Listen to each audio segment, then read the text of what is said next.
शब्द रटने की तुम्हारी मेमोरी की बहुत कीमत नहीं, भाव भाषण होना चाहिए। शेर को 7 तत्वों के नाम याद नहीं है, लेकिन शेर को 7 तत्वों का भाव भाषण है।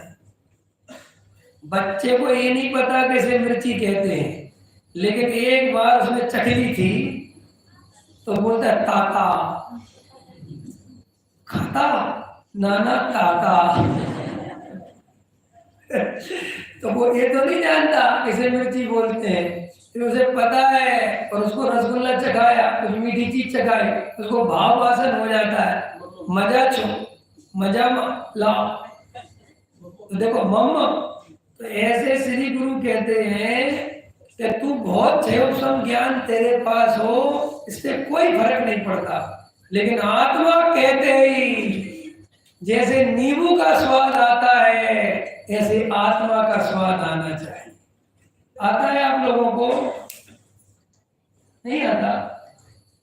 नहीं आता? जैसे नींबू बोला तो तुम्हें फीलिंग आई,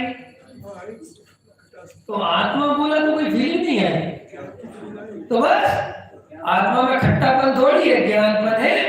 तो ज्ञान की फीलिंग आई तो आत्मा की फीलिंग आई, क्यों बोलते हो नहीं आई? ये तो नींबू नींबू का चक्कर पड़ा हुआ है।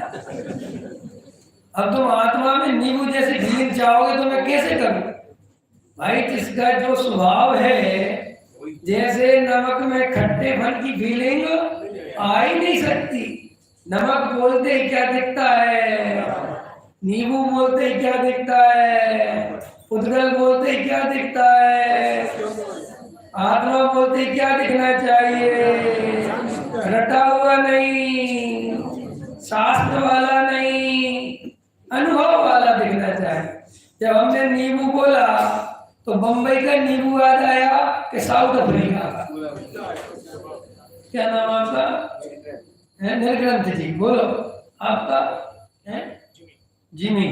बोलो निलय। देखो भाव भाषण की कितनी कीमत है। नींद आ रही क्या? नहीं नहीं आ रही? ध्यान करे है?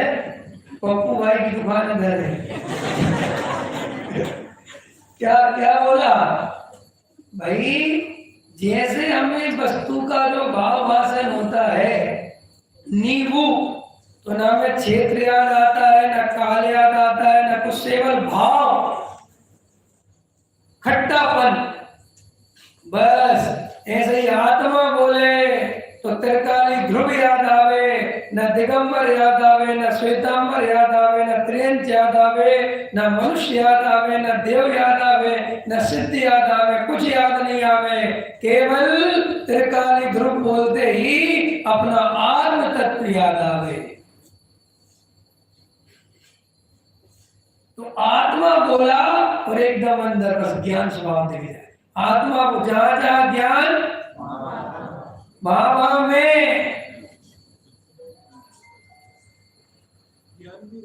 समझ में आया? जहां जहां ज्ञान, बाबा में। अरे ज्ञान तक पहुंचने तो तुम आने, पकड़ में आ रहा कि नहीं आ रहा?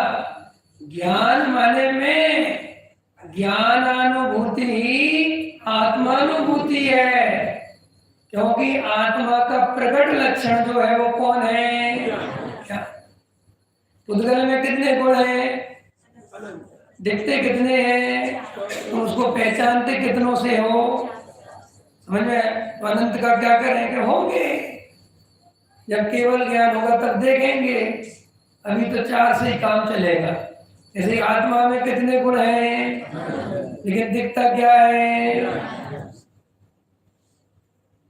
तो ज्ञान में ही आत्मा की स्थापना करके ज्ञान ज्ञान ज्ञान ज्ञान ज्ञान ज्ञान ज्ञान, जैसे अमृतचंद्राचार्य भगवान ने उदाहरण दिया समय साल में कि जैसे अनेक व्यंजनों में नमक डला हुआ है, तो नमक कितने तरह का और व्यंजन कितने तरह के?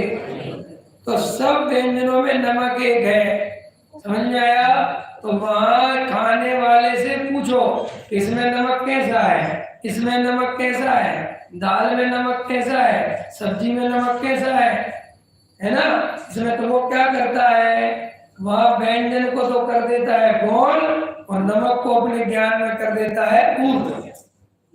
तो जैसे वहां कोई समझदार पुरुष अनेक व्यंजनों में मिला हुआ नमक अनेक प्रकार का नमक नहीं मानता, जानता है कि नमक तो एक ही है, ऐसे ही अनेक प्रकार के गेयों में ये जो ज्ञान जाता है तो अनेक प्रकार के दृश्य मेरे ज्ञान में निर्मित होते हैं, लेकिन गे भले ही अलग अलग दिखते हैं, लेकिन अंदर जानने वाला जो ज्ञायक है, जो ज्ञान स्वभाव है, वो तो एक ही है। और ऐसा गेयों को गौण करके, गेयों को अपने उपयोग से हटाकर केवल ज्ञान स्वभाव को मुक्त करता है, केवल ज्ञायक ज्ञायक की अनुभूति करता है। यही ज्ञानानुभूति ही आत्मानुभूति है। तो ज्ञानानुभूति में एक ज्ञान है, ये ज्ञान ऐसा विकल्प नहीं रह जाता।